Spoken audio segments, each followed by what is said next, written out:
Okay po. So, itong sand na ito is considered or are considered as contaminants. Ibig sabihin, ito ay one of the undesirable products of crude oil and natural gas production. Bakit? Kasi ang sand, unlike water, hindi mo na siya magagamit eh.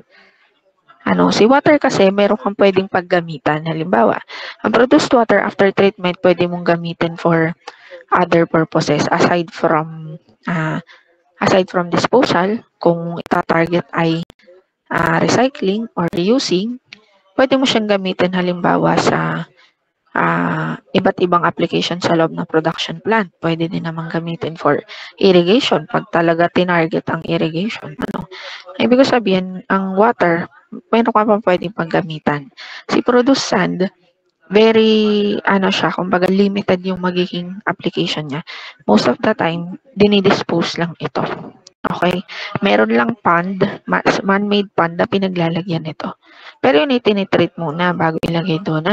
Yun nga lang, hindi mo na siya pwedeng isama sa bodies of water most of the time. Hindi mo na siya pwedeng ihalo sa lupa. Meron din namang ang standard sa treatment ng sand at ng tubig ay ganun din ang air quality ay depende sa bansa. May mga bansa na matataas ang standard at very stringent, kumbaga mahigpit sila dun sa kanilang batas. Na kailangan ganito yung quality ng air, kailangan ganito yung quality ng produced water, treated water, at yung treated na sand.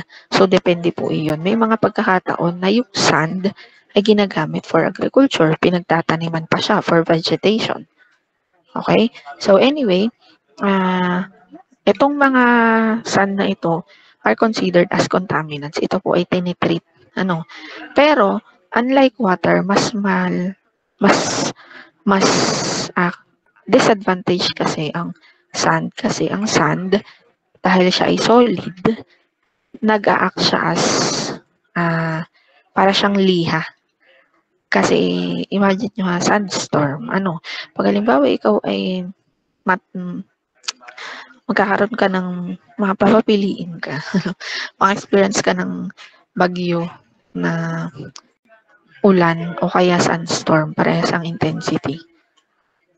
May kanyang disadvantage and advantages, pero mas mai-injured ka kasi mas malaki ang risk pag halimbawa sandstorm. Diba? Ganun din sa mga production facility natin, sa pipelines, sa valves. Kasi pag yung ating crude oil and natural gas ay nagfo-flow sa ating pipelines at malakas yung pressure, malakas yung flow rate, so ganun din ang equivalent pressure and flow rate ng sand. So it acts as liha. Parang siya, nagiging abrasive siya doon sa pipeline. Nadadamage niya yung pipeline. Unlike produced water, hindi niya nadadamage si pipeline in a way that the sand damages the pipeline. Nadadamage ni produced water si pipeline in the form of corrosion. Pwedeng mag-corrode si pipeline dahil ng produced water. Pero, ganun din kasi, nagkakos din kasi ng corrosion si sand. Bukod doon, nagiging abrasive siya sa pipeline. So, kumbaga ay maaaring magasgas, mabutas, or numipis yung pipeline dahil sa sand. Naintindihan po, class? Naintindihan po? Okay po.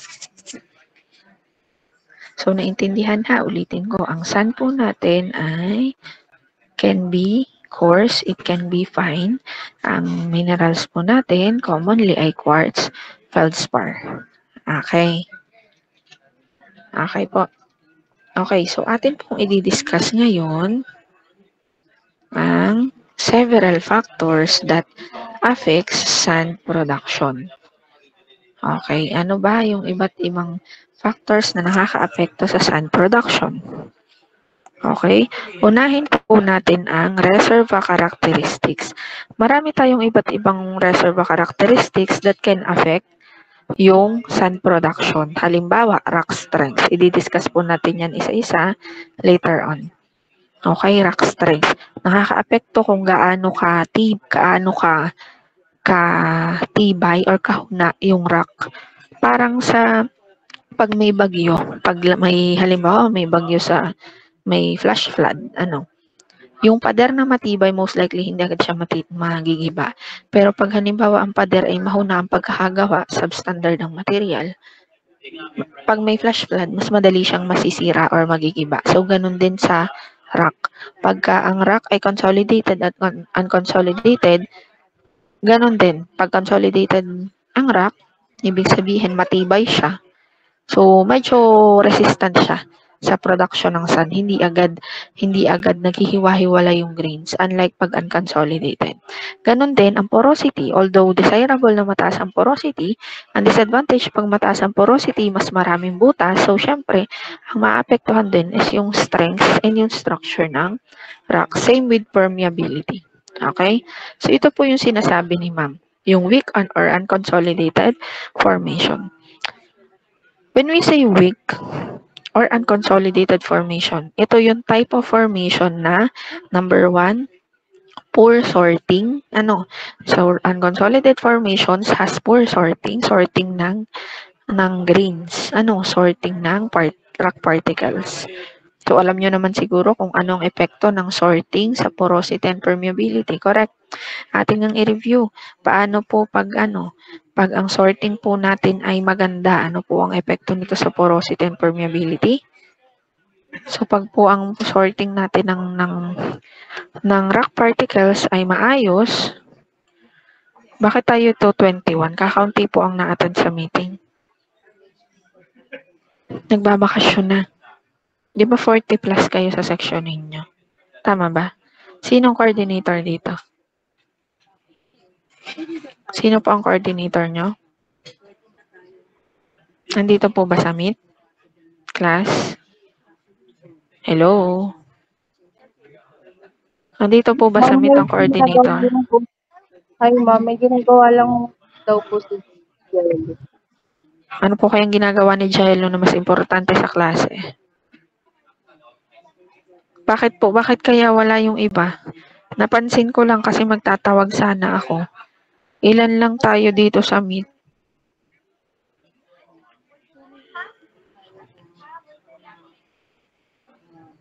Kakaunti tayo. Almost half lang tayo dito sa meet. Nasaan po kaya yung iba? Alam ba nila na may klase? Kasi may klase naman talaga tayo, di ba? Alam naman hindi tayo mag-meet. Sige po, mag-attendance muna ako para baka makahabol pa yung mga pahuli-huling yan. Kasi 3:18 na. Wala naman po akong announcement na walang klase, di ba? So, hindi ko po alam anong dahilan bakit hindi makaka-attend online naman. Baka nauna na ang bakasyon, excited magbakasyon. Wait lang po, akin lang pong hahanapin ang attendance natin.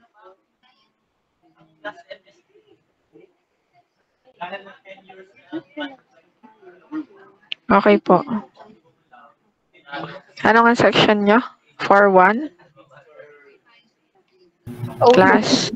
O2 po ma'am. 4102. Okay, thank you.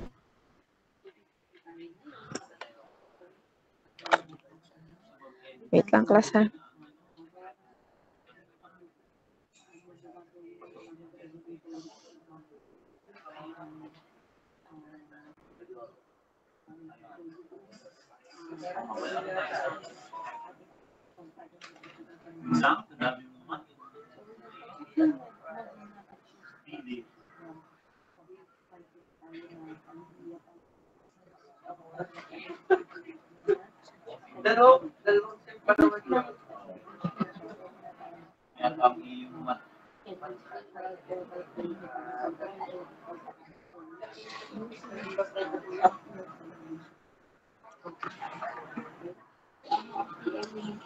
Wait lang po. Ngayon ay October 27. Okay. Wait lang. Ayusin natin muna.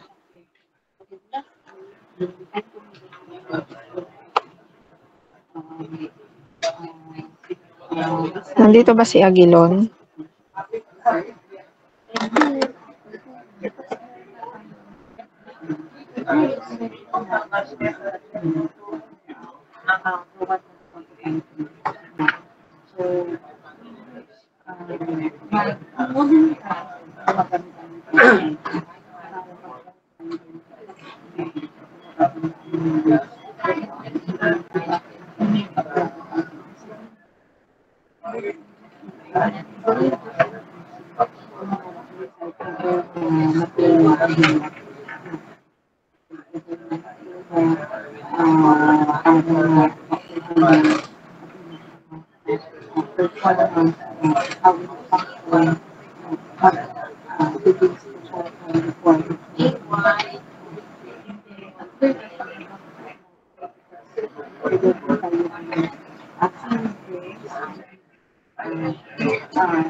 Okay po. Andito sa Aguilon?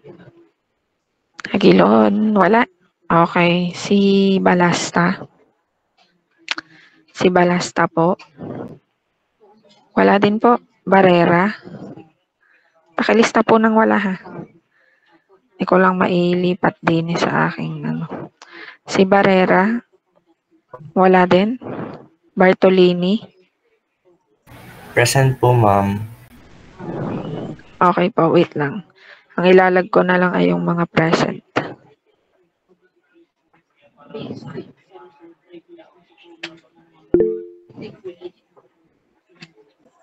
Wait.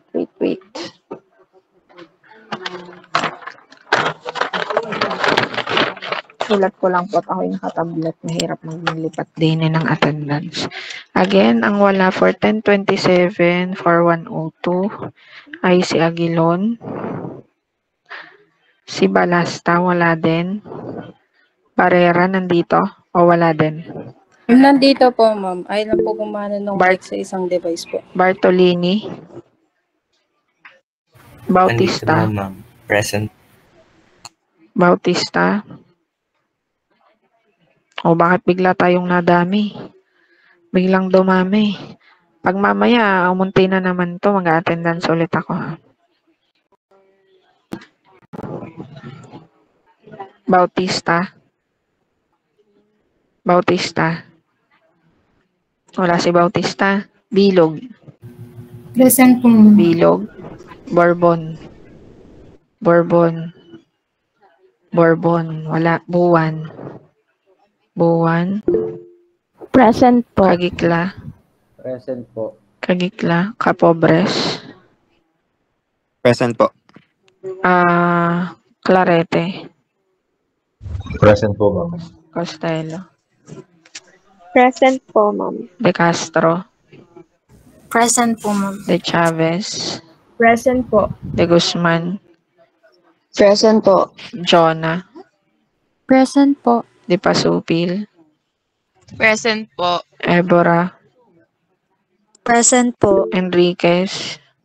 Present po. Esteban? Florendo? Garcia? Present po. Esmundo? Present po. Gonzales? Present po. Harina? Present po. Holgado? Present po. Lansangan? Lobaton? Present po. Gloria? Present po. Makalintal? Present po. Maralit? Present po. Marasigan?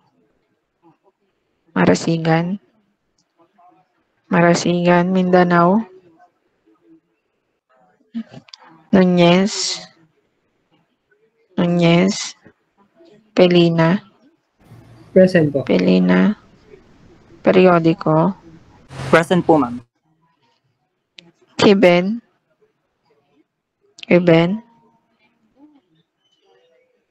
Quijano? Present po, ma'am. Rancap? Wala si Rancap. Si Bolino? Cebolino. Tagudin. Present po, ma'am. Valderrama. Valderrama. Valderrama. Villafuerte. Present po. Okay po.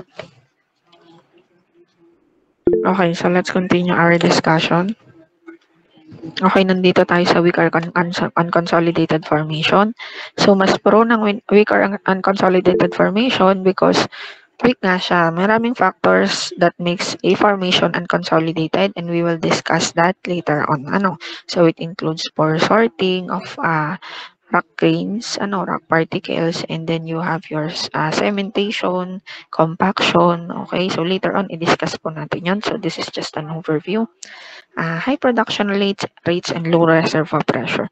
Pag po mataas po ang production rate, katulad ng sinabi ko kanina, mataas din po ang nagiging production ng sand. Okay? Pag naman masyadong mababa ang reservoir pressure, kasi di ba habang tayo ay nagpo-produce, bumababa ang reservoir pressure natin dahil nababawasan yung fluid sa loob ng reservoir, within the reservoir. So, yung pagbaba ng pressure na yon within the reservoir can cause rock destabilization. Okay, nadi-destabilize kasi ang nagko-hold or yung force na nagko-hold dun sa rock particles within the reservoir rock, isa sa force na nagko-hold dun ay ang pressure itself bukod sa fluid. Nang nanggagaling sa fluid. Okay, so yun yung nagko-cause ng mobilization of sand. Okay, may factor din po ang design and execution ng well completion. Halimbawa, number 1, itong integrity ng wellbore po. So, pag hindi maayos ang design at well completion, yung wellbore natin, pag di maayos yung mababa masyado, yung integrity ng wellbore, mas mabilis makakapasok yung sand particles from the reservoir into the wellbore. Okay? So, may epekto din po ang drilling practices. Halimbawa ay choice of drilling fluid. So, may effect din po yun dahil po nung ating drag force, it can impact yung likelihood daw ng sand production, which can affect yung reservoir stability. Okay? So, ang next po ay mechanism. So, let us discuss the mechanism of sand production. Wait lang, class. Mechanism of sand production.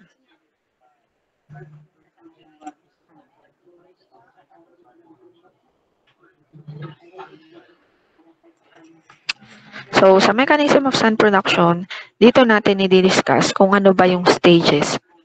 Paano ba nagkakaroon ng sand production? So, ang sand production ay mayroong dalawang stage. Remember, may 2 stages po ang sand production. Number 1 ay yung mechanical failure of the reservoir rock. So, dito, ito yung unang stage. Mag-fail mo na yung reservoir rock mechanically.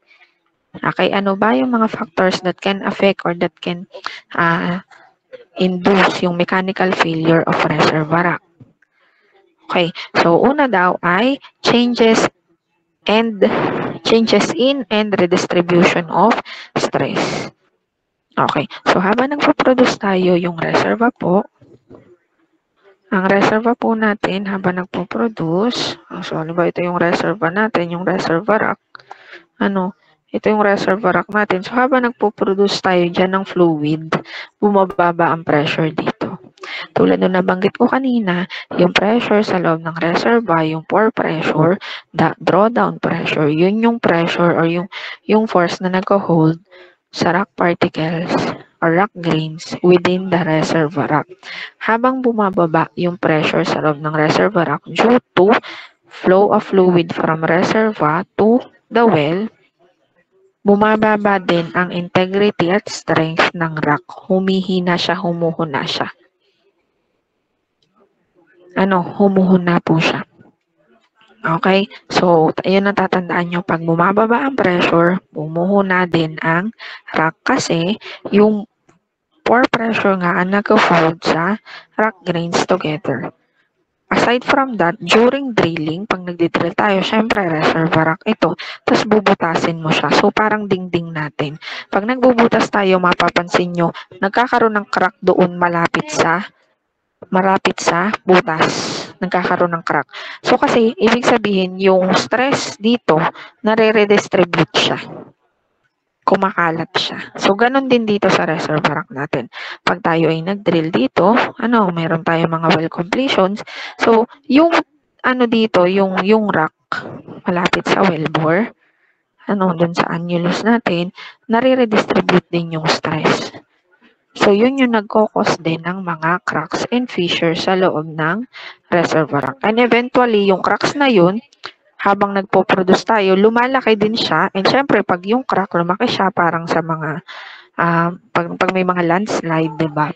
Yun din yung o kaya sa mga napapanood natin sa movie, pag pumibigay yung dam, diba yung wall nung dam, nag-i-start siya sa maliit na crack. So, doon i-start ang sand production. Okay po. Naintindihan po, class. So, nagko-collapse yung formation malapit sa wellbore area. So, pero hindi daw porke nagkaroon ng cracks, hindi porke nagkaroon ng fissures doon, cracks, automatically ay magpo-produce na siya ng sand. So, pwedeng meron kang cracks, pero hindi pa siya agad-agad magpo-produce ng sand. Pwedeng nandun pa rin, intact pa rin yung rock particles doon sa formation, sa reservoir rock. Magkakaroon ng sand pag nag-proceed sa stage 2. Okay? Pag ang rock ay nag-fail na mechanically, mahuna na siya, may mga cracks na, mas madaling magkakaroon ng sand production kung may magfo-flow na fluid doon sa rock.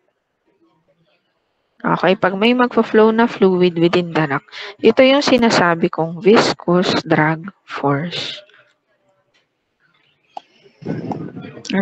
Viscous drag force, yun yung force na nanggagaling sa flow ng crude oil and natural gas as well as water. Kung masyadong malakas, kung yung viscous drag force ay mas mataas kaysa sa rock strength.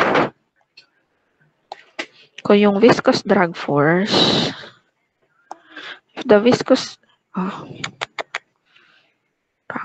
kung ang viscous drag force ay mas mataas kaysa dun sa rock strength. Okay? Pag mas mataas siya kaysa sa rock strength, doon nagkakaroon ng sanding.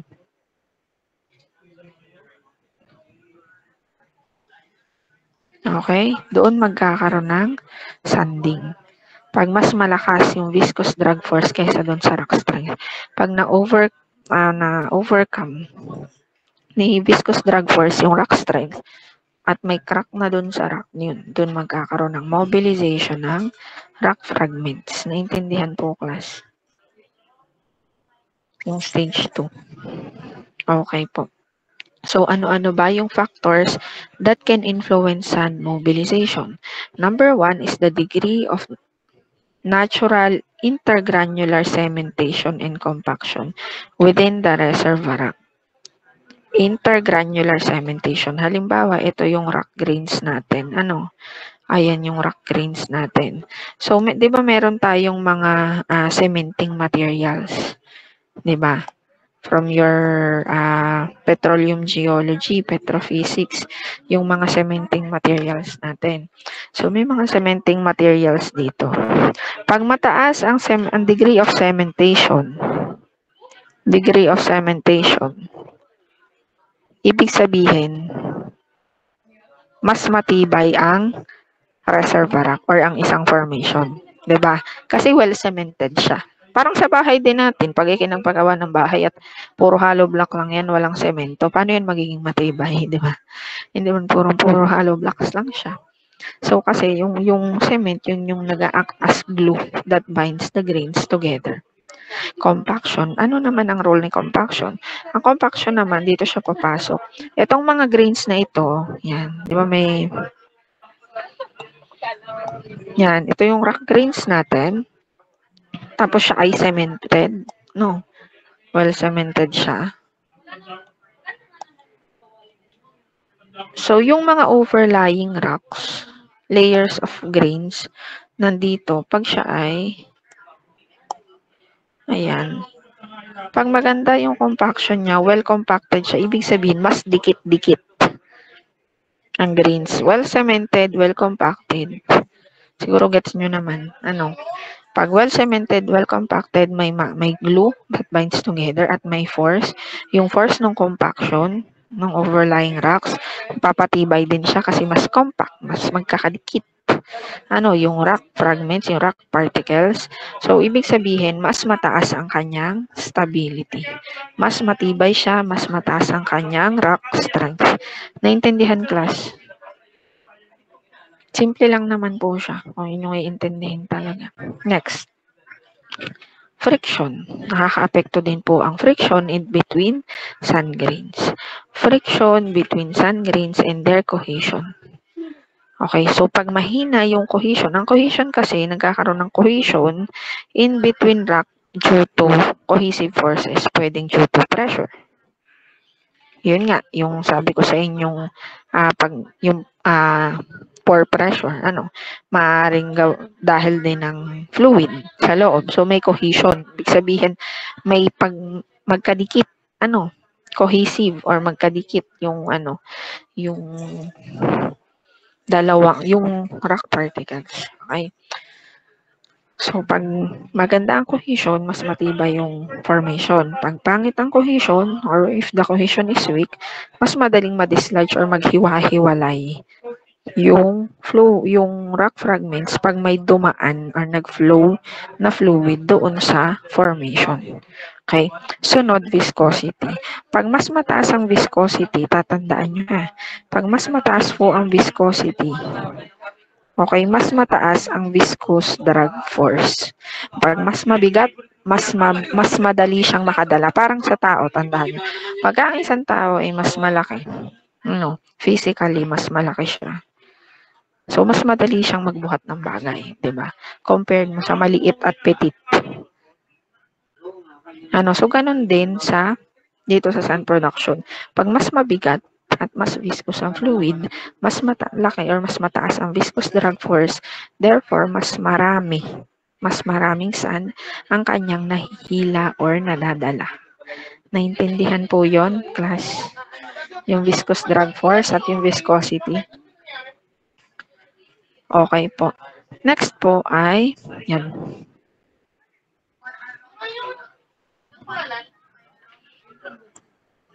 Forces that impact sand production. Wait lang, class.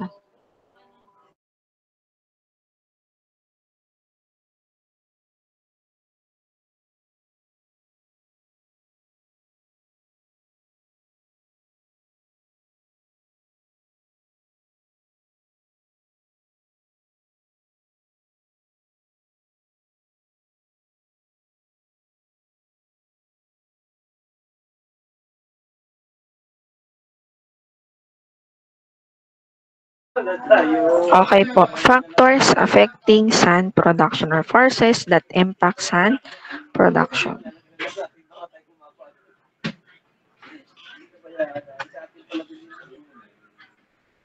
Wait lang po ha. Saglit.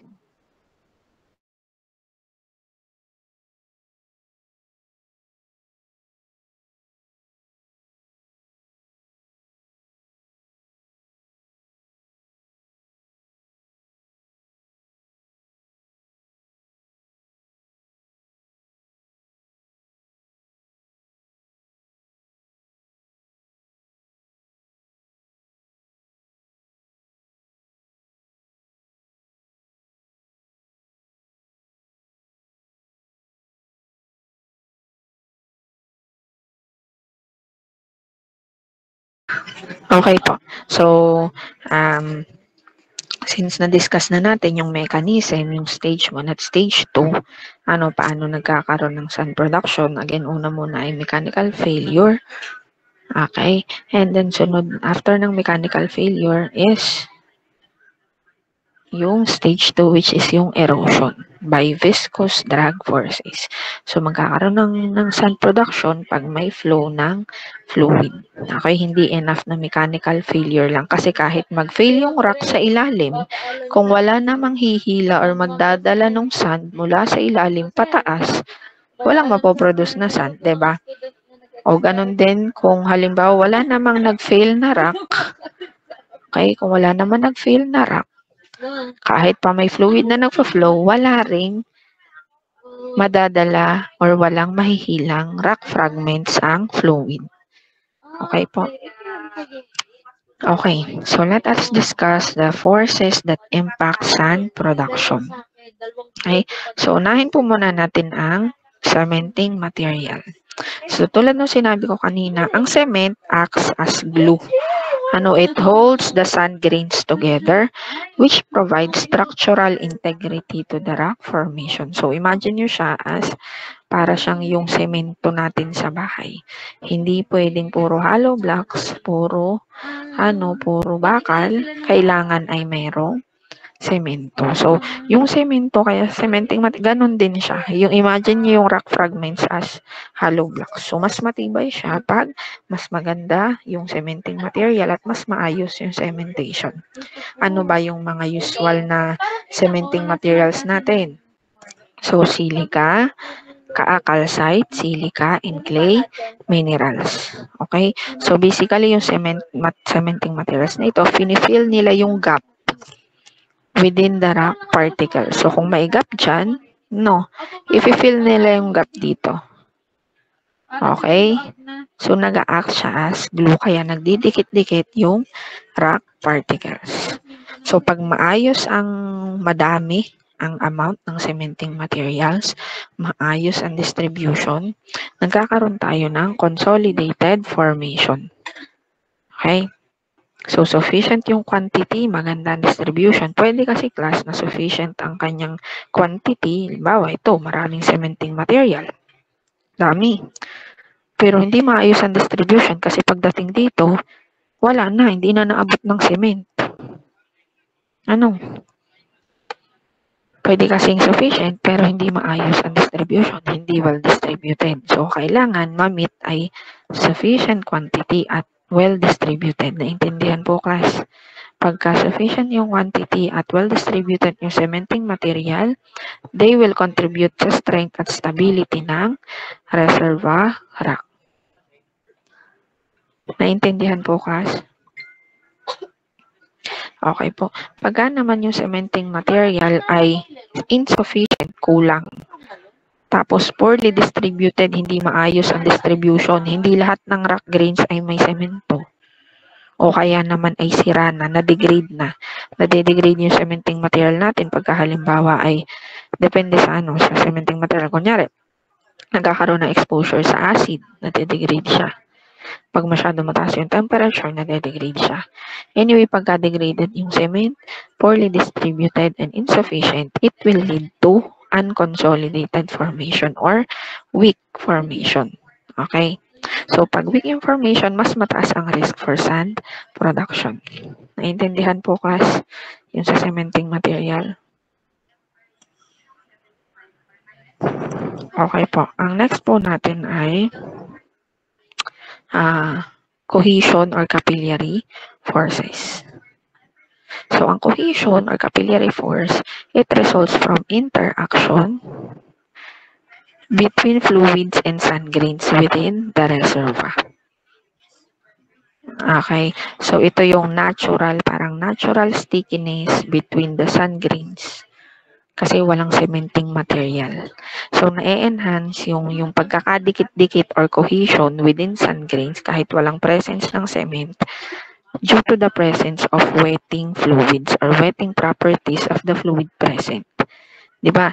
Napag-aralan natin from our petrophysics siguro, yung merong mga oil wet rock, water wet rock, yung presence ng fluids na yun yung nagko-cause or nagko-contribute din sa cohesion or dun sa capillary forces na nag-held doon sa sand grains together. Okay?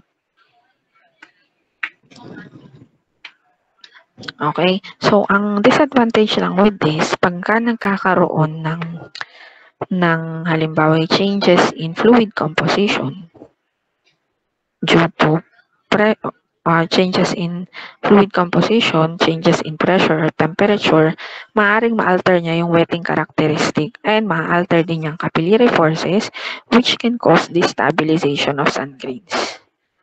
Okay, yun yung nag-i-increase ng risk for sand production. Okay, so halimbawa, ano ba yung mga instances na yon? Kunyari, class, mayroon tayong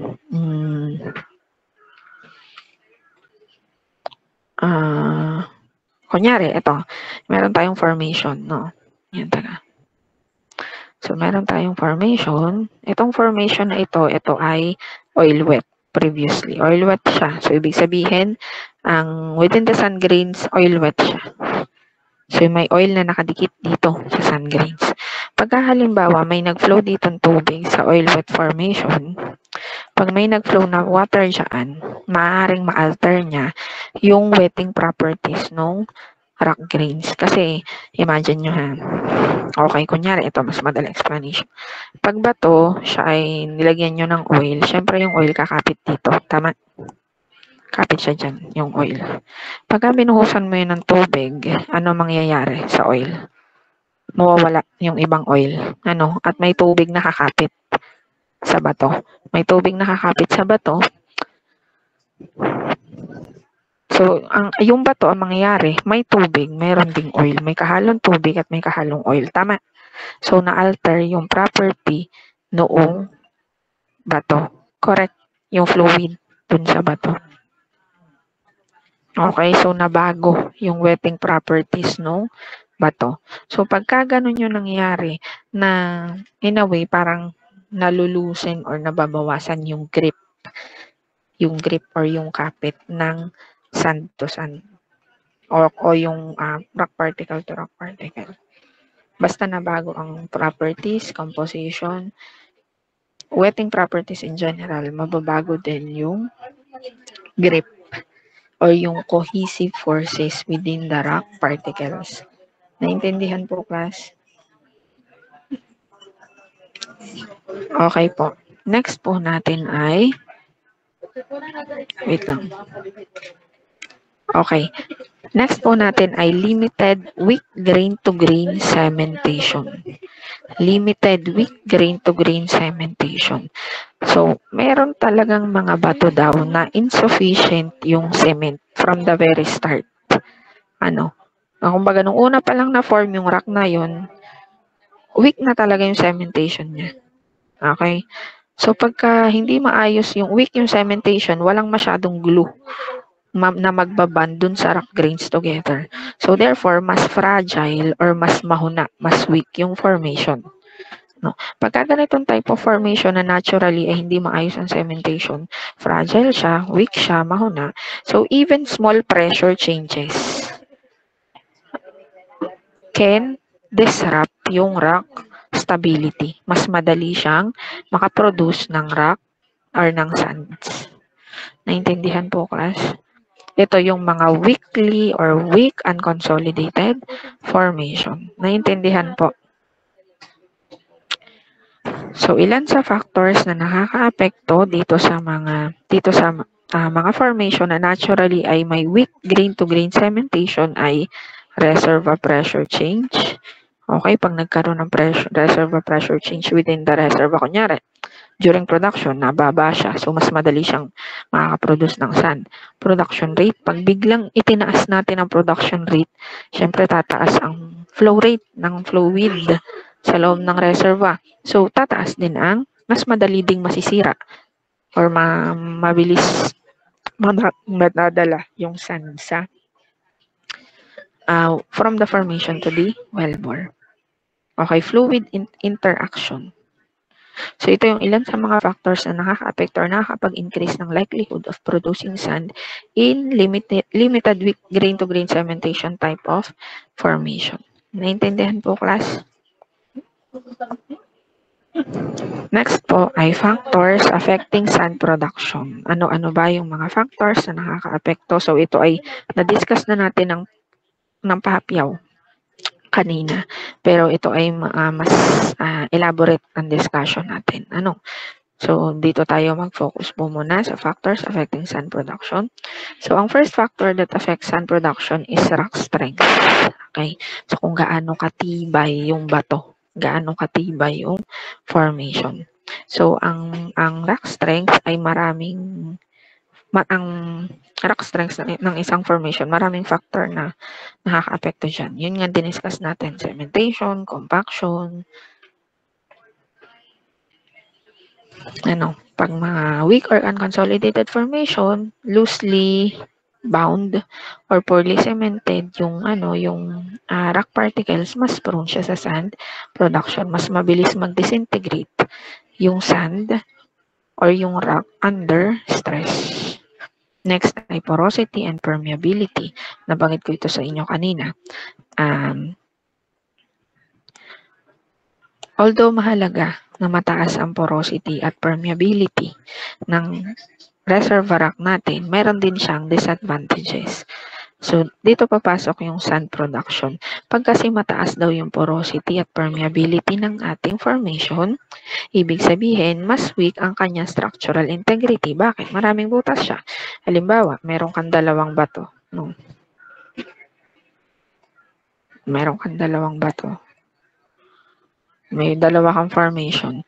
Yung isa, pangit ang porosity at permeability. Ibig sabihin, kakaunti ang butas or pore spaces, tas hindi pa masyadong interconnected. Meron kang isang formation na maganda ang porosity. Mataas ang porosity, mataas ang permeability. So, marami siyang pore spaces, maraming butas. Alin kaya sa dalawa ang mas mabilis magpaproduce ng sand? Ito, or yung una or yung pangalawa? Number 1 or yung number 2? Class. Alin po kaya sa dalawa? Anyone? O, sige, magtatawag na lang si Mo. Wala namang nasagot sa akin eh. Si Bilog. Nasaan si Bilog? Nasaan po si Bilog? Ma'am, yung number 2 po.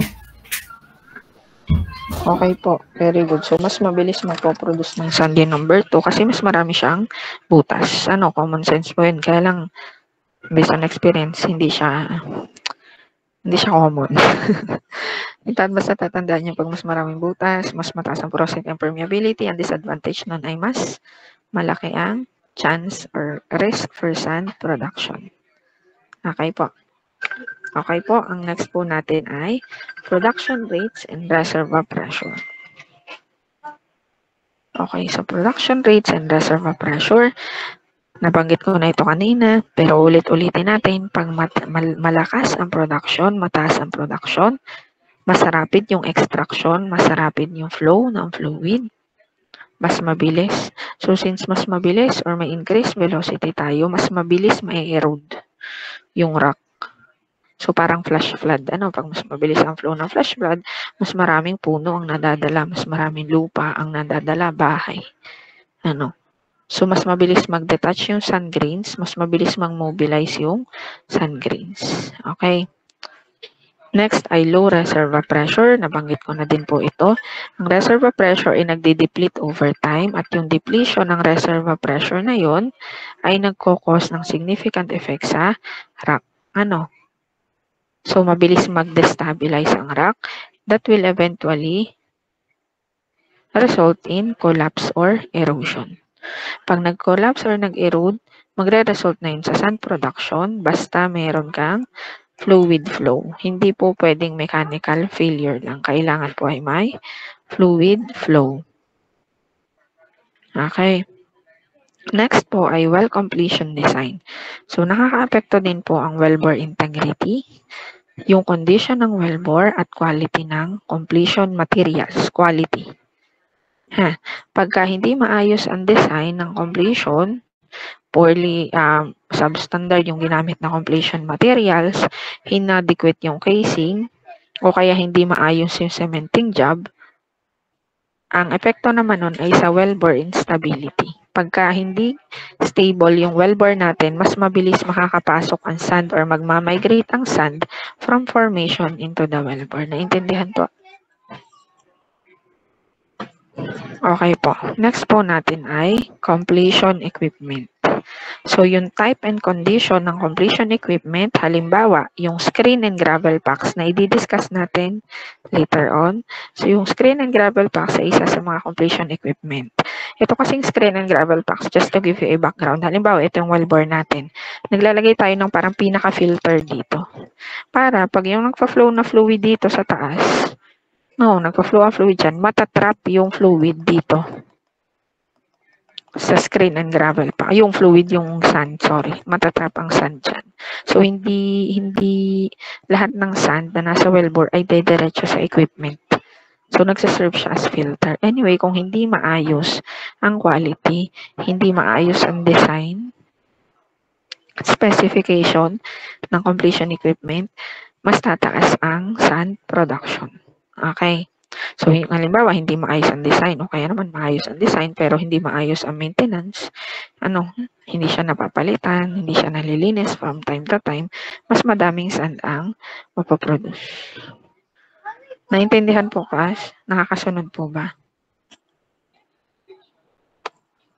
Okay po, thank you.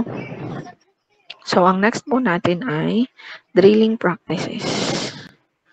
Okay, so nakaka-apekto din daw kung ano yung technique at yung material na ginagamit natin during drilling operations. Okay, so halimbawa, drilling fluid. Yung choice ng drilling fluid, pag mali ang napili nating drilling fluid composition, it may cause destabilization of reservoir. Kung hindi maayos ang formulation ng drilling fluid, it may cause destabilization of reservoir by altering the formation condition. Okay, so kaya mahalaga ang proper formulation and design ng drilling fluid. Kung halimbawa, kung masyadong mabigat or mataas ang density ng iyong drilling fluid, so ibig sabihin, pag ikaw ay magdi-drill sa formation, halimbawa ito yung formation, so yung drilling fluid mo na umiikot dyan, umiikot pataas, merong mga drilling fluid na pumupunta dito sa nag-i-invade sa formation, di ba? During drilling procedure natin, drilling operations. So, pag mas mabigat yung drilling fluid kaysa dun sa dapat or sa standard, mas viscous siya. So, mas mataas ang kanyang viscous drag force. It can affect yung stability dito. Mas mabigat siya so mas madali niyang masisira or maaapektuhan ang stability or strength nitong surrounding reservoir or surrounding formation. Okay po, naintindihan po ang role ni drilling fluid, class? Sure kayo, ha? Okay. Next po ay drilling techniques. So, ang drilling techniques naman, dito naman papasok kung yung type or yung choice ng route ng drilling technique na gagamitin. Halimbawa, kung rotary drilling technique lang or hydraulic fracturing, syempre pag hydraulic fracturing, mas malaki yung epekto niya sa formation kasi fracturing siya. So, fracturing mechanical, kumbaga yung, anong tawag dito? Since fracturing yung procedure, magke-create tayo ng cracks, therefore, maapektuhan niya din yung stability ng formation. Okay, kasi sa hydraulic fracturing, nag-exert tayo ng mataas na force causing high stress or imposing high stress doon sa formation. Okay, so di ba kaya pag fracturing, may mga rock fragments na naiiwan doon sa annulus. Okay? So, pag hindi maayos ang pagpili ng drilling technique, it can increase the likelihood of sand production. Next po natin ay degree of consolidation. Okay. So, sa degree of consolidation, ibig sabihin kung unconsolidated or consolidated yung formation. Na-discuss na po natin ito.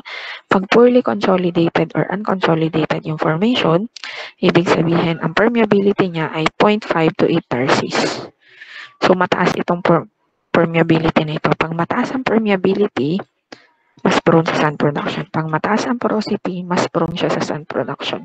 Pag pangit or insufficient ang cementation, hindi maayos ang distribution, it can result to unconsolidated formation.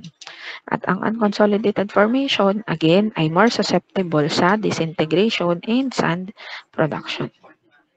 Okay? So, ang next po natin ay reduction of pore pressure. Again, pag nare-reduce ang pore pressure habang tayo ay nagpo-produce, nagkakaroon ng instability. O nagkakaroon ng stress doon sa rock, leading to grain detachment. Okay? Pag nagde-detach yung grain doon sa formation, yung fines na yon mas madali siyang madadala or mahihila ng fluid. Okay? Next, pagka sa latter phase ng ating production, di ba habang tumatagal yung production, mas nag-i-increase yung water production natin, yung napoproduce na tubig. Okay? O kaya naman, kung hindi naman latter part ay doon sa mga phase na tayo ay nag-i-inject na ng tubig sa formation. Halimbawa, sa surfactant flooding, polymer flooding, alkaline flooding. So, nag-i-inject tayo dyan ng tubig or brine. So, yung injection ng tubig or brine na yun, it can lead to considerable water production. At yung increased water production, yung increased water production can reduce the cohesive forces between sand grains. Tulad nung in-explain ko kanina sa inyo, yung bato na may oil wet. May oil siya, tapos bubuhusan mo ng tubig. So, mababawasan yung oil niya, ma-alter yung property niya. So, yung cohesive forces, maaapektuhan din. Dahil originally oil wet siya, tapos nagkaroon ng change in fluid composition, naging oil wet to water wet siya. Naintindihan po?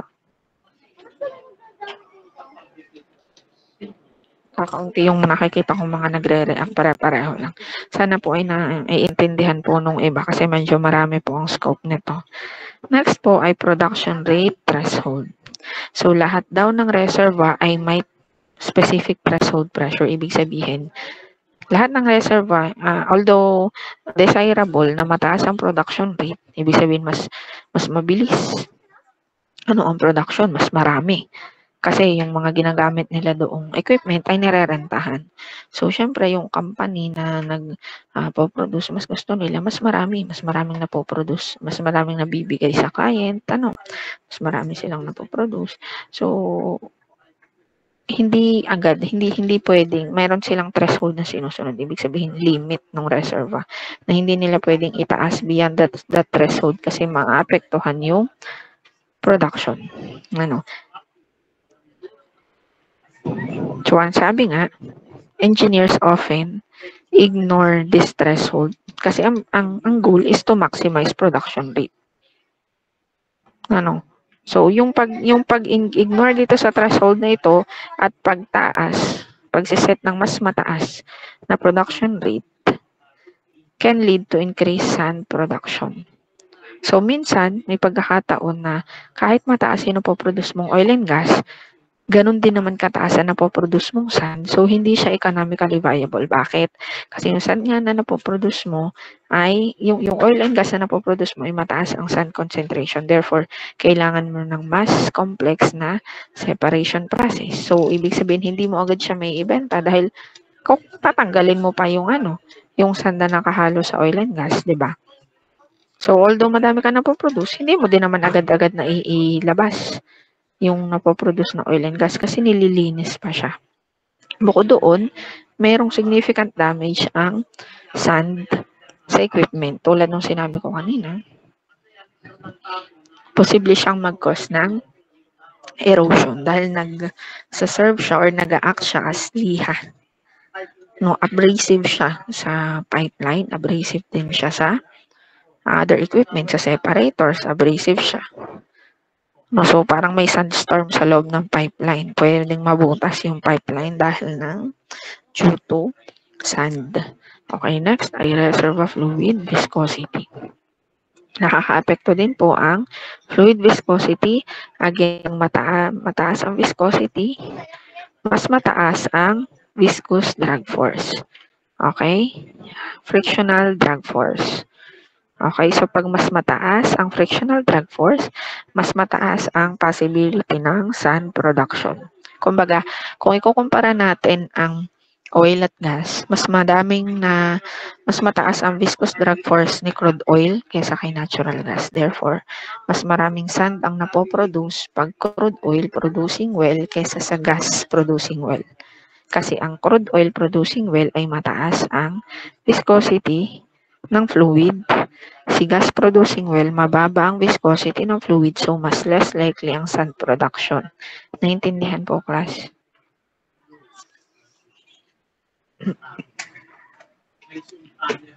Okay po. Next po ay induced sand production naman. So, what do we mean by induced sand production? Ibig sabihin ng induced sand production, ito naman ay due to operational and environmental factors. Okay. In operational and environmental factors. Wait lang class magbe-break lang ako saglit. Papahinga ko lang ang aking boses at nadadry lang ang lalamunan ni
Okay po. So, let us continue our discussion. So, high production rate. So, tulad ng sinabi kanina, mga kailang tulad ng sinabi ko, magtatara ako sa sarili ko. Kasi nga, nung ginagawa ko tong lecture notes na to, sadyang inuulit-ulit yung ganong idea para hindi siya makalimutan. Dahil nga masyadong madami ito, ginawa ko siya na interconnected between yung mga subparts. Okay, anyway, high production rate. So, again, may threshold, ng production threshold. At pag nag-exceed dun sa threshold na yun, dun sa critical limit, nataas din yung flow velocity. So, pag nataas yung flow velocity, tataas yung pressure differential between the wellbore and the formation. Yung pressure dito, P1, at yung pressure dito, syempre, pag mataas ang production rate, mas mabilis, tataas ang pressure dito, samantalang pababa naman ang pressure dito sa loob, di ba? Pataas ang pressure dito sa wellbore kasi nga pinapabilis natin ang production. And since mabilis ang production, mabilis ding bababa ang pressure. So, yung pressure differential in between this point sa wellbore at this point sa reservoir, it can cause mechanical failure ng reservoir. Yung failure na yun, kumakalat siya. Nadidistribute yung stress. Kumakalat yung failure, katulad lang din pag tayo ay magdi-drill sa ating pader. Kumakalat, ramdam nyo yung vibration doon sa pader, di ba? Kahit hindi lang doon sa area na inyong dinidrill. So, at saka nagkakaroon din ng cracks. Malapit doon sa area na dinrill nyo. So, kasi nagpo-propagate or kumakalat yung failure. At yun yung nagkukos ng sand migration pagka may fluid flow. Okay? So, tandaan, ang high production rate can disrupt the equilibrium of the reservoir, which can lead to detachment of sand grains. Pag may detachment of sand grains at may fluid, pag may detachment ng sand grains at may flow ng fluid, mas mataas yung chance for sand production. Again, onset of water production. Pagka tumataas na yung water production natin or pagka nag-i-inject tayo ng tubig or brine sa formation, sa wellbore into the formation, tumataas yung napoproduce na water. Na-alter ng water yung cohesive forces. Pag na-alter ni water yung cohesive forces, maapektuhan yung capillary pressure, na nagsiserve as adhesion or siya yung nagsiserve as glue doon sa sand grains. Yung disruption ng cohesive forces na yun can lead to sand mobilization. Okay? Next ay, na-discuss na natin yung for drilling completion and production strategies. Next ay horizontal well perforations. Okay. Pagka may horizontal well perforations tayo, okay, horizontal well placement o kaya naman pag may horizontal well na may perforations pa na malapit sa gas oil or and oil water contact, may expose yung well sa high pressure differentials. Kasi mataas ang pressure difference between oil water contact o kaya gas oil or oil water interface. Mataas yung pressure differential dun kasi magkaiba sila ng property. Okay? Pag na-expose yung well sa high pressure differential, okay, mag-i-increase ng sand production. Bakit? Dahil magkakaroon ng stress doon sa well at doon sa surrounding rocks. Okay? So, yung stress na yun, mag-dissipate siya, kakalat siya, madaling maghihiwalay or madaling hihiwalay yung rock fragments doon sa formation. Next, high skin effect. Ano ba pag sinabing high skin effect?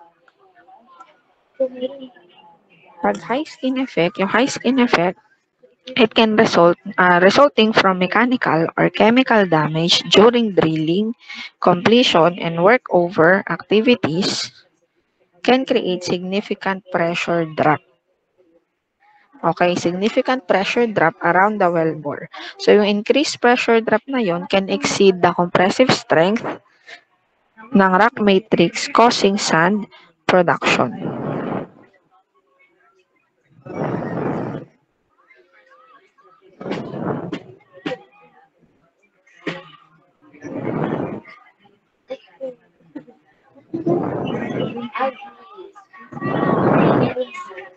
Okay.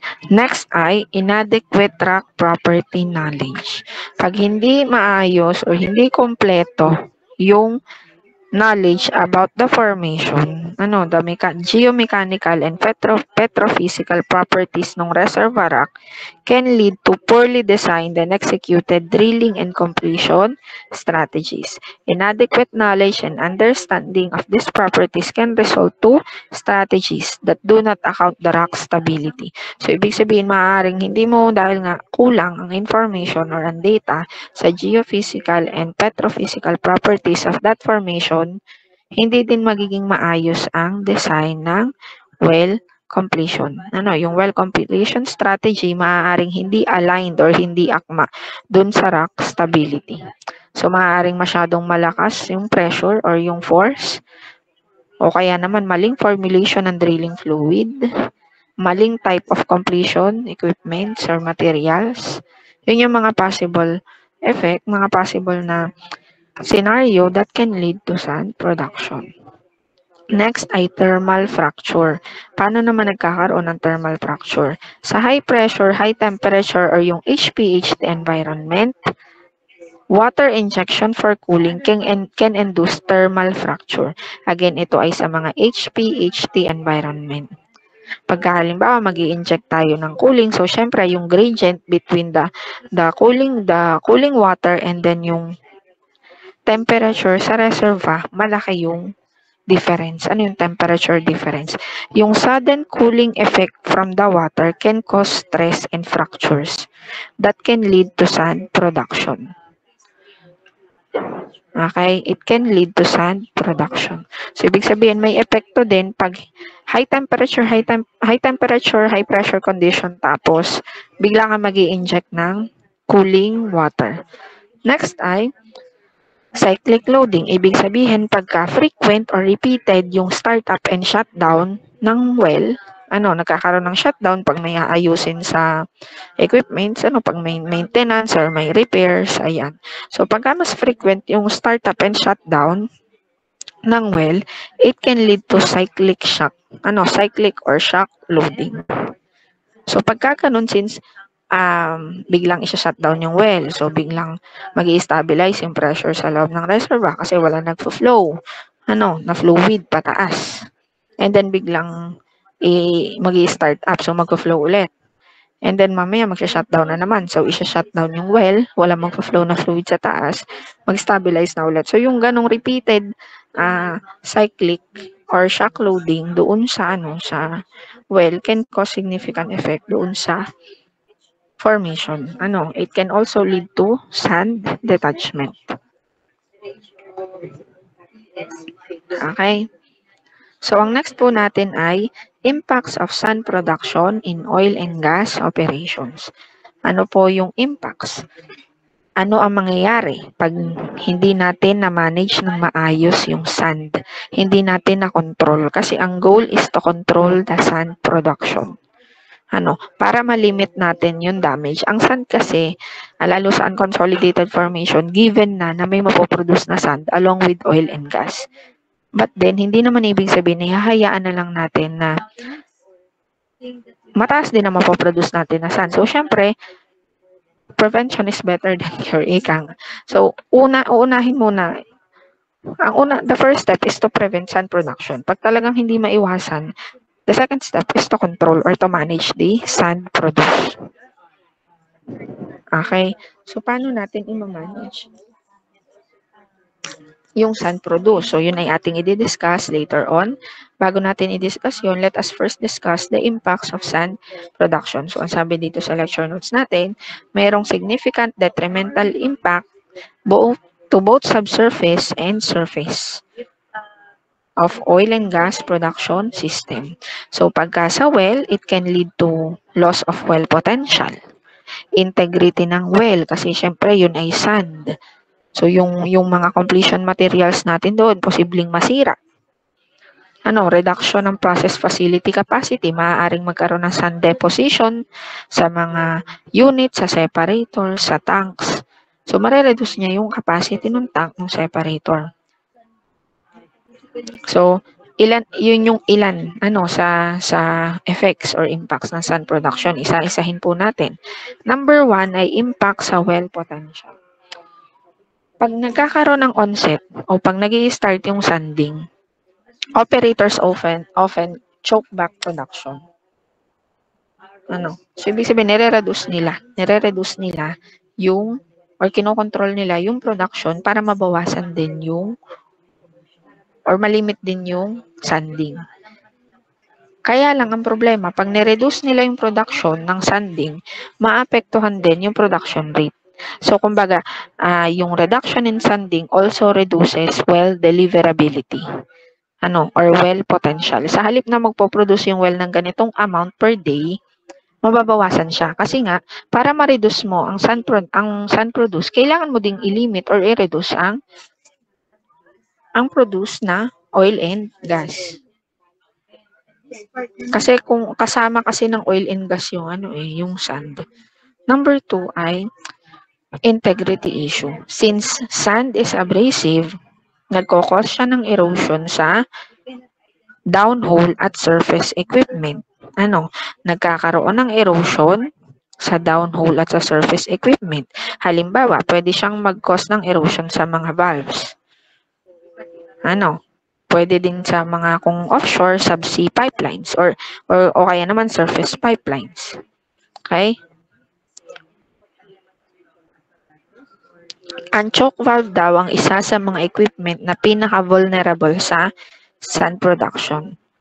Ang choke valve kasi ay one-way valve lang siya. So, mas madali siyang masira, mas mabilis mag-rupture yung choke valve dahil siya yung nasa kumbaga ay bungad. Malakas pa yung pressure pagdadaan ng choke valve. Kasi dun pa sa choke valve mare-regulate yung flow. So before the choke valve or kaya naman dun sa choke valve itself, masasubject siya sa mataas na pressure at flow rate ng sand.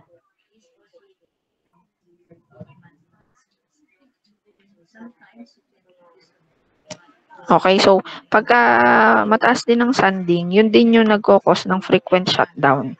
Kasi halimbawa, dahil nga nagkokos siya ng erosion, so posibleng magkaroon ng leak doon sa connection. Halimbawa, flange connections o kaya sa valves, nababarahan yung mga filters, o kaya may mga cases na nagra-rupture or pumuputok or sumasabog yung mga bomba, yung pump or yung valves. Ayan. So, mas magastos kasi mahal ang nagagastos pag nagsha-shutdown at pag nag-i-start up. Next one ay process facility capacity reduction. So, ang sand production reduces the capacity and efficiency of surface processing facilities dahil ng sand accumulation sa pipe, sa valves, sa unit, sa mga storage tanks. Okay? So, nagkakaroon ng accumulation sa flow lines, sa pipes, sa separators, which reduces the effective volume available for fluid flow. Okay? So, bukod doon sa accumulation, ang sand production daw can also lead to stabilized emulsion. Pagka meron tayong stabilized emulsion, mahirap itong i-separate. Kailangan po na nating mag-inject or mag-apply ng destabilizer para mas mabilis ma-separate yung emulsion. Okay? So pagka, 'di ba, tandaan nyo sa separation natin, pagka may formation ng emulsion, mas mahirap ang separation process. Pagka may formation ng emulsion, mas complex at complicated ang separation process. Kasi sa emulsion, halo-halo dyan. Yung oil, yung water, yung surfactant, yung sand. Okay, so nakaka-reduce siya. Kaya siya nakaka-reduce ng separation efficiency. Okay, yung abrasive sand particles can damage surface equipment leading to frequent shutdowns and costly repairs.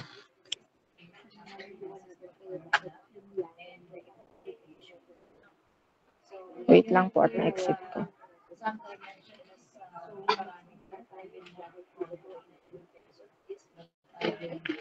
Okay po. Next ay reservoir management challenges. Okay. So, sand production affects reservoir management, particularly water reinjection and maintaining reservoir integrity. So, severe erosion of injector chokes due to sand production can compromise produced water reinjection system, reducing reservoir pressure maintenance and sweep efficiency. So, ang sanding or yung sand, it complicates water reinjection and reservoir pressure maintenance. Kasi yung halimbawa, pag tayo nag-re-inject ng water, sa well, at halimbawa,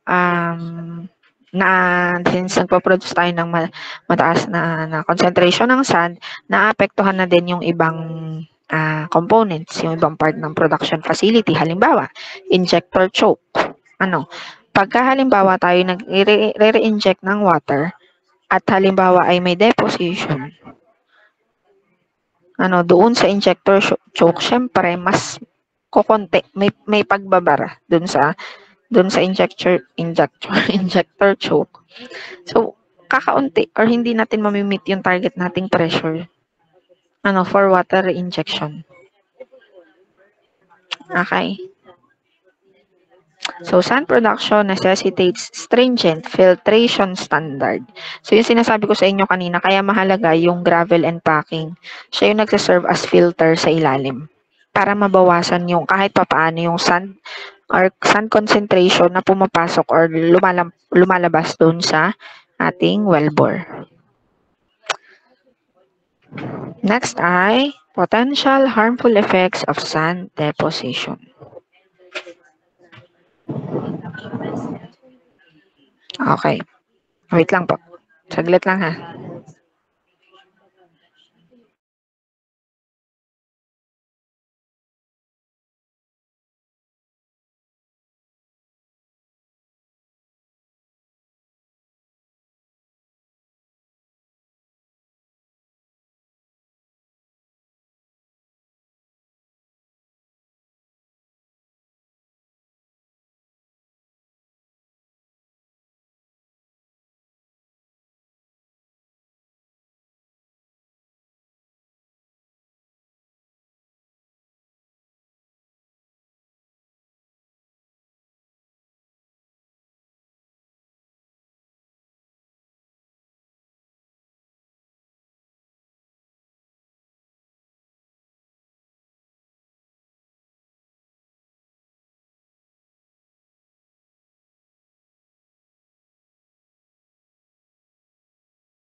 Okay po. Naririnig po ako. Okay po, thank you. So, can we proceed with 6.5.5, potential harmful effects of sand deposition? Okay po. So, let's move on to potential harmful effects of sand deposition. So, ang sand deposition, meron siyang severe effect sa pipework at sa flow lines, especially sa flow lines, since ang flow lines ay mga maliliit lang ang diameter. So, ibig sabihin, mas prone sila sa sand deposition, mas mabilis magbara o magkaroon ng pagbabara pag may nagpa-flow na sand sa flow line. So, nagkakaroon kasi ng deposition pagka halimbawa nagkakaroon ng yung tinatawag nating flow velocity. Wait lang ha. Ay, naku, ang daming abala. Wait lang, saglit lang. Kailangan ko lang tong ayusin.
Okay po, pasensya na po sa interruption. Okay. Okay. So, pag-usapan po natin, i-discuss po natin, bakit ba nagkakaroon ng sand deposition? Ma'am, bakit ba nagkakaroon ng deposition? Kung halimbawa, ito yung pipeline natin. Ayan ang nangyari. My gosh. Yan. So, yun yung pipeline natin. Ito yung fluid. May nag-flow na fluid dyan. And then, ito yung sand. Okay? So, ang tanong, bakit nagkakaroon ng deposition dyan? Kung ang fluid flow naman ay continuous. Ba't may naiiwan? Kasi nagkakaroon ng deposition pag may naiiwan dito sa walls. Or may dumidikit. Bakit nagkakaroon ng pagdidikit doon sa walls ng walls ng pipelines or flow lines. Okay? So basically nagkakaroon daw ng deposition pagka yung fluids ay hindi na or humihina yung flow ng fluid. Pag kasi mahina na yung flow ng fluid, hindi siya strong enough. Hindi siya strong enough to carry the sand particles. So, kumbaga, humihina na siya, hindi na niya kayang magbuhat ng mabigat. So, iniiwan na niya yung sand, naiiwan yung sand dito. Doon sa walls ng pipeline. Naintindihan nyo? Kaya nagkakaroon ng sand deposition. Humihina yung flow ng fluid. Pag nahina po yung flow or velocity ng fluid, may mga naiiwang may mga naiiwang sands kasi hindi na siya strong enough to carry those sands. So, nagbabawas siya. Kasi hindi na siya ganun kalakas. Naintindihan po? So, yun ay nangyayari po, tandaan, pag nagdi-decrease ang velocity. Kailan po nagdi-decrease ang velocity, ma'am? Merong mga part ng pipeline na nagdi-decrease talaga ang velocity. Halimbawa, example ay pag ang pipeline ay yung mga bends. Yan, mali ang kulay. yung mga bends, yung mga sharp L turn. Dito sa part na ito, nagre-reduce ang velocity ng fluid dito.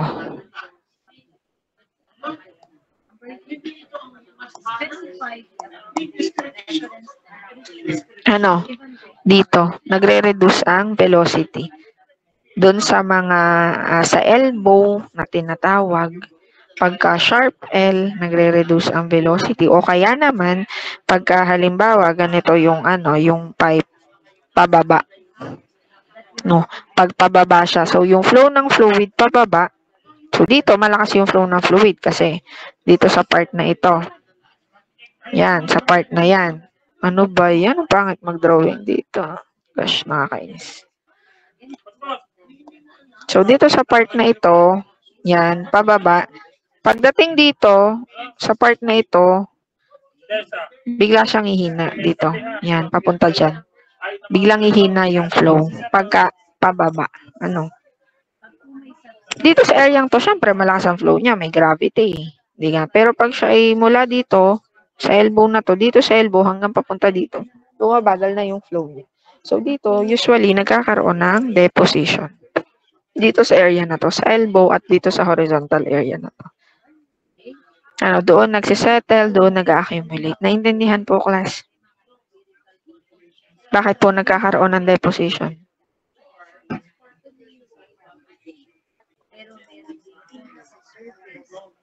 Okay po. So, pag nagkaroon po ng sand deposition, over time, may sand deposition dyan, syempre, nare-reduce niya yung effective diameter ng pipeline. Lumiliit yung diameter ng pipeline. Ito na lang yung magiging diameter niya.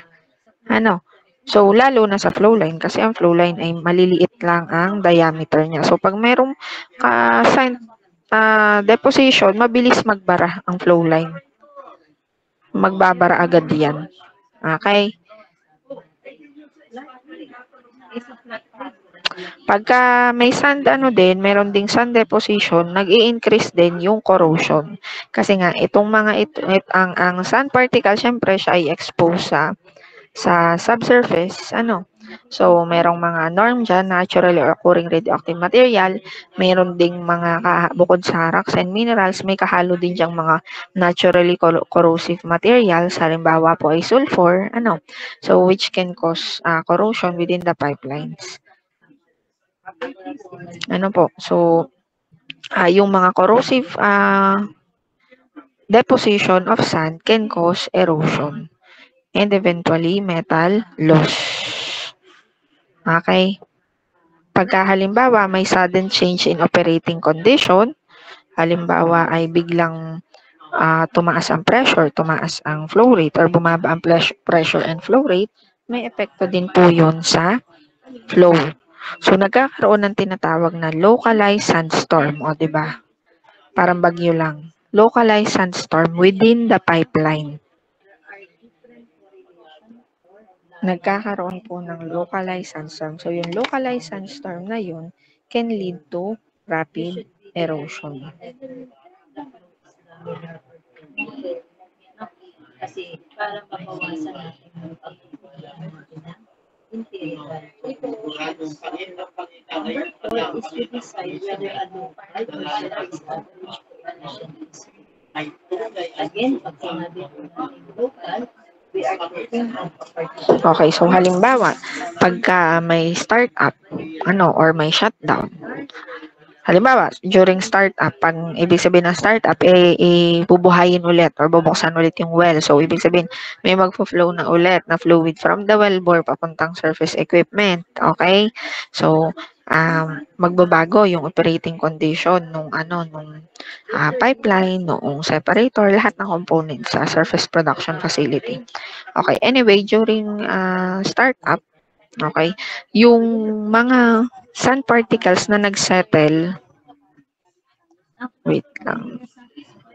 Yung sand particle na nagsettle, kunyari, di shutdown siya. So, syempre, may sand particle na nagsettle dito sa pipeline. Yung sand particle na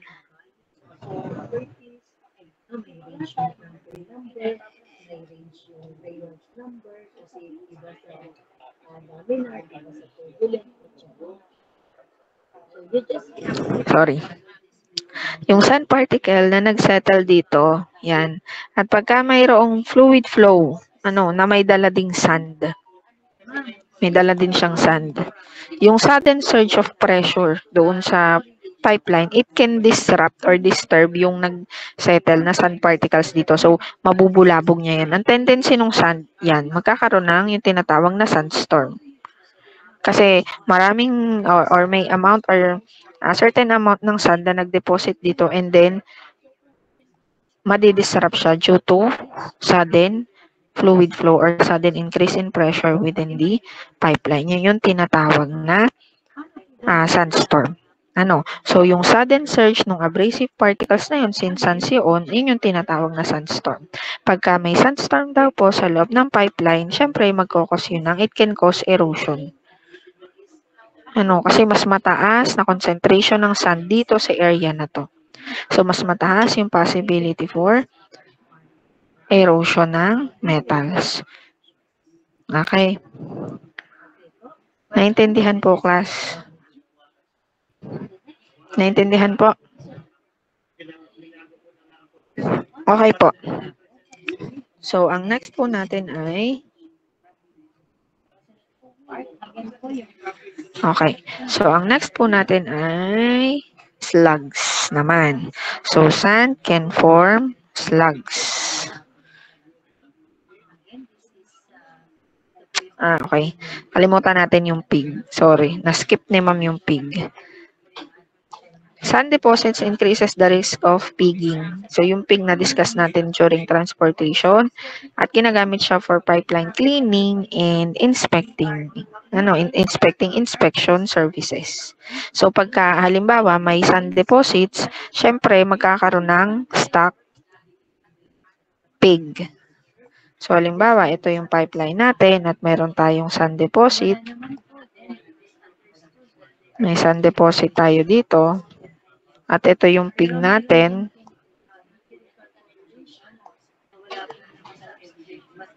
So, magkakaroon ng may stock yung pig dito kasi magbabara siya kasi nga may nakabarang sand. So, magkakaroon ng mas magastos at mas matagal na maintenance. So, ang sunod po ay yung slag. So, ang slag naman, ang slag, pag sinabing slag sand, ito slag class. Ang slag ay sudden or biglaan na concentrated form of solid. Halimbawa, pag sinabing slag, ito siya. Kung ito yung sand natin, sudden concentrated slag. Ganyan siya. So, mas malalaking kumbaga namuong sand particles. Yun yung slag na tinatawag. So, itong mga slag na ito, although hindi sila ganun kalalaki, pagka nag-flow sila doon sa valve, pag nag-flow sila doon sa valve, yung impact, halimbawa, ito yung valve natin. Yan, ito yung valve natin. Yung impact ng slug of sands doon sa valve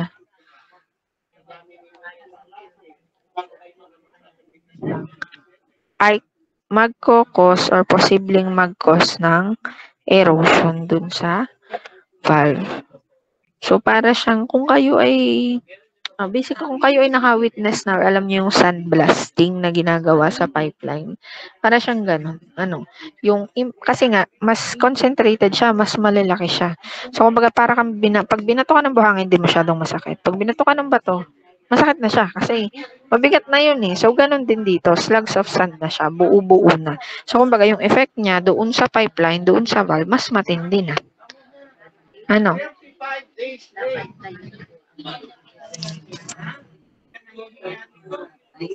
Okay. Next, aside from yung formation ng slug, sand can block instrumentation tapings. Block instrumentation tapings. Ibig sabihin, posible niyang masira yung sensor ng instrument. Pag nasira yung sensor ng instrument, mabilis siyang halimbawa, mali yung data na ibibigay niya. Doon sa ating SCADA, maling value ang kanyang ipoproject doon sa monitor. Okay? So, posible ding maapektuhan. Pag naman halimbawa may level sensor ka dito sa loob, tapos may sun dyan, mga sensor na may maliliit lang at very sensitive. Kaya lagi siyang kailangang i-calibrate. So, pag mas marami kang sand particles sa fluid, mas mabilis masisira ang parts ng instrument. Halimbawa nga, yung sensor. So, magiging inaccurate. Kung level yon, magiging inaccurate ang measure ng level. Kung pressure naman, magiging inaccurate ang pressure measurement or reading. Okay? So, kung halimbawa, kung may pagbabara o kaya nasira yung sensor ng pressure gauge, so mali ang kanyang i-display na pressure sa loob ng pipeline, maaaring masyadong mataas yung maging reading niya, masyado namang mababa. So, syempre, makaka-apekto yun sa safety ng production operation. So, paano po ito minamanage? I-discuss po natin yon later on kung aabot pa, pero mukhang hindi na kasi 4:55. 4:55 na pala class. Sige po, I think hanggang dito lang muna yung discussion natin. Itutuloy na lang po natin